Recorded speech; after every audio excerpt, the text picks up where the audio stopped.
Армысыздар менің YouTube тыңдармандарым. Бүгін сіздерге қуыршақ деп аталатын жаңа әңгімені баяндап беретін боламын. Каналыма тіркеліп, қолдау білдіріп қоюды ұмытпаңыз. Бүгін ол ерекше көңілді жүр.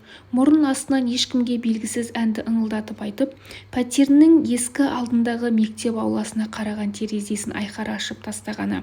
Бөлмеге еркелей енген самалға мойнын, көкірегін аймалатып, қаншама күнгі мұңнан серпіліп, арқасына қанат біткендей қолын көкке созып керілгені.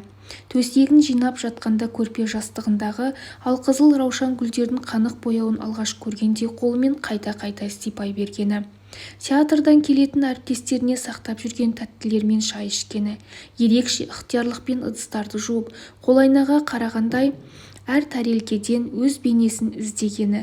Актрисаның жүрегінде тосыннан оянған өмірге деген құлшыныс сәулесін аңғартқандай.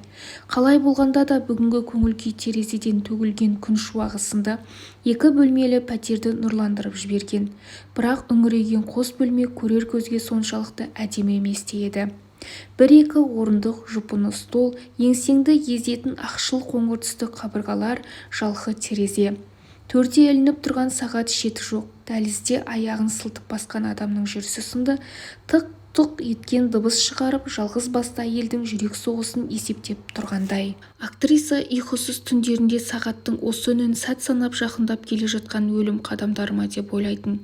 Кейде өздігінен жиілеп шауып келе жатқан ат тұяғының дүбіріне ұласып, көз алдына ажал елесін әкелуші еді. Сағаттың оң жағында актрисаның былайғы өмірін жіті қадағалап тұрған марқұм ата-анасының ескі суреті ілінген. Олар демін ішіне тартып бір нүктеден көз алмастан жымияды.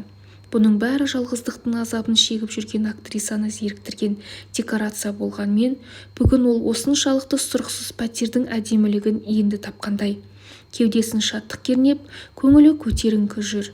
Актриса шай құйылған кружкасының құлағын сүйріктей саусағымен қысып, ашық терезенің алдына келді. Көктемнің келгеніне мадақ айтқан құстар дамылсыз сайрауда.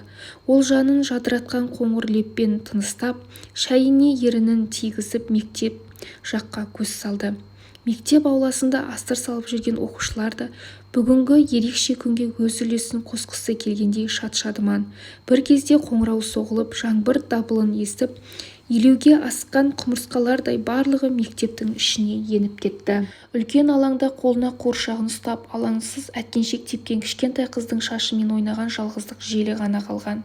Неге екені белгісіз осынау сан алуан бояуы тамылжылған әлемнің ортасында белгісіз әнді ыңылдап қуыршағын тербеткен бүлдіршін қыз актрисаның көзіне әрсіз түссіз болып көрінді.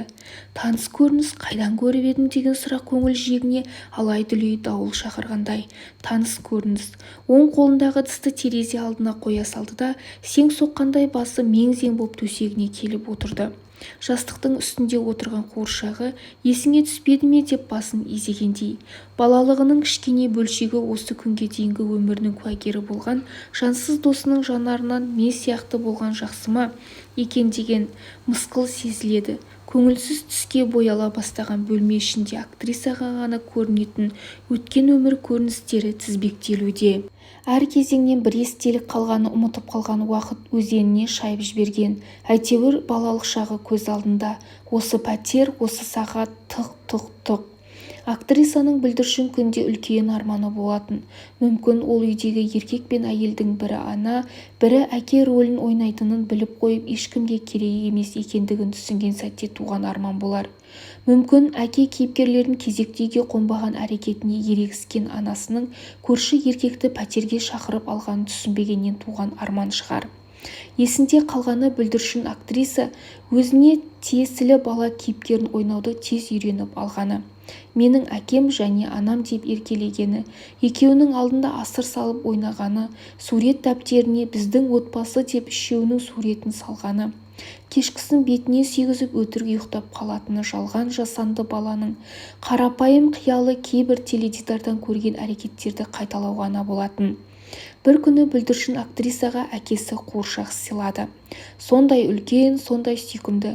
Жатқызсаң көзін жұмады, тік тұрғызсаң оянады, сөйлемейтіні болмаса кәдімгі бала сияқты. бірақ сөйлемегені жақсы, әйтпесе қуыршақ та жасандылыққа ұрынар еді. Қуыршақ ақымақтарға лайықты жауап үнсіздік екенін бек түсінетін. Сондықтан ол актриса үшін бойжеткен шағында ата-анасы тыңдамайтын, айтқызуға мүмкіндік бермейтін сырлардың құлыпта тұрған құпияларының сандығы бола білді. Иә, қуыршақ құпия сақтай алатындығымен бағалы. Көбіне үйде жалғыз қалатын жан баласымен жартып сөйлеспейтін кішкентай қыздың сахна әлеміне осылай қуыршақ енді. Сол күннен бастап бақытсыздық үй салған мына пәтердің табиғаты бала қиялы арқылы жаңаша сипаттағы көрінісін бастаған еді. Алғашқы таныстық сәті қандай қызық. Қуыршақтың алғашқы спектаклі. Сенің атың Белла. Анам өткенде Белла деген қуыршағыңмен бірге құрып кеткір деп әкеме ұрысты. Сол Белла сенсің ғой, иә? Қуыршақ үнсіз басын игендей еді. Сәби өзімен өзі сөйлесу мүмкіндігіне ие бола тұра шешім қабылдайтын кездері рұқсат алу үшін қуыршақтан артық көмекші таппайтыны рас. Мына жер екеуміздің үйіміз. Ойыншықтарды осы жерге жинаған дұрыс па? Мен де солай ойлаймын. Мына жер жатын бөлмесі болсын. Бұл ас ішетін жағымыз. Айтпашы, тамақ жейсің бе? Қарның ашты ма? Кел, дастарханға отыр. Мынау шай болады. Бұл торт. Тойдың ба? Тойдық, иә. Жүр, мен саған ертегі айтып беремін. Түрлі түсті бояуы аз, аса баяу қозғалатын бөлшектерден құралған әлсіз әлем. Төрде ілінген пәтердің жүрегі сынды дүрсілдеген сағаттан өзге дыбыс жоқ. Мылқау әлем. Бұл қуыршақтар әлемі. Мен де сен сияқты қуыршақ болайыншы. Рахмет, кеше анам сыртқа шығып кетті ғой, сонда терезеден көрдім, басқа ағаймен сүйісті. Оның мұрты бар, хи-хи. Қуыршақпыз, ля-ля-ля. Ол қуыршақтың өміріне қатты қызықты. Ата-анасы жоқ, бар жұмысы жатқызса көзін жұму, тік тұрғызса көзін ашу. Белгілі бір рөлді ойнау, демалу, тамақ ішу деген қажеттіліктерден ада. Құласаң ауырмайды, сөйлеп әуре болмайсың, ұстағанның қолында, тастағанның жолында, уайым қайғың да жоқ деп ойлайтын.